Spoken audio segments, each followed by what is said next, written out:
அன்னாசிப்பு கிராம்பை இடிச்சுக்கலாம். அன்னாசிப்பு கிராம்பு இடித்து சேர்த்துக்கலாம்.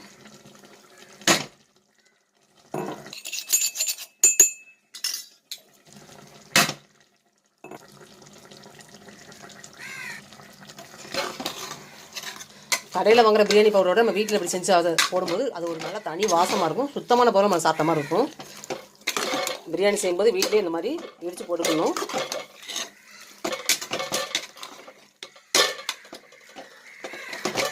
நெய் கொஞ்சம் எடுத்துக்கலாம்.